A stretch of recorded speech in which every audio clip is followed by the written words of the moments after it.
उपयातानां सुदृशां कुसुमायुधबाणपातविवशानाम् अभिवाञ्छितं विधातुं कृतिमतिरपि सा जगात वाममिव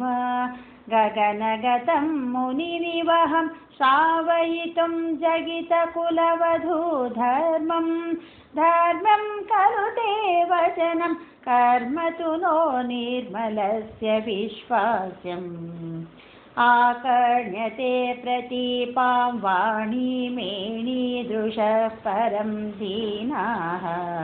मामा करुणा सिन्धो परित्यजेत्यति चिरं विलेपुस्ताः तासां हृदितैर्लपितैः करुणाकुलमानसो मुरारे त्वं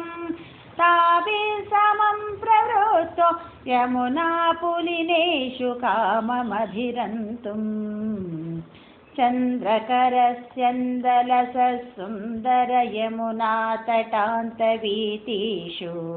गोपीजनोत्तरीयैरापादितसंसरो नशीदस्त्वं सुमधुरनर्मालपनैकरसङ्ग्रहणैश्च चुम्बनोल्लासैः गाढालिङ्गनसङ्गैः स्वं अङ्गनालोकमाकुलीचकृपे वासोहरणदिने यद्वासोहरणं प्रतिश्रुतं तासां तदपि विभोरसविवशस्वादानं कान्तसुभ्रुवामदधाः कन्दलितघर्मलेशं कुन्दमृगस्मेरवक्त्रपातोजं नन्दसुत त्वां त्रिजगत्सुन्दरमुपगूह्य नन्दिता बालाः विरहेष्वङ्गारमयशृङ्गारमयश्च सङ्गमे त्वं नेतरामङ्गारमयस्तत्र पुनः सङ्गमेऽपि चित्रमिदं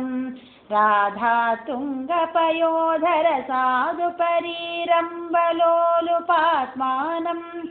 आराधये भवन्तं भुवनपुराधीश शमय सकलगजान्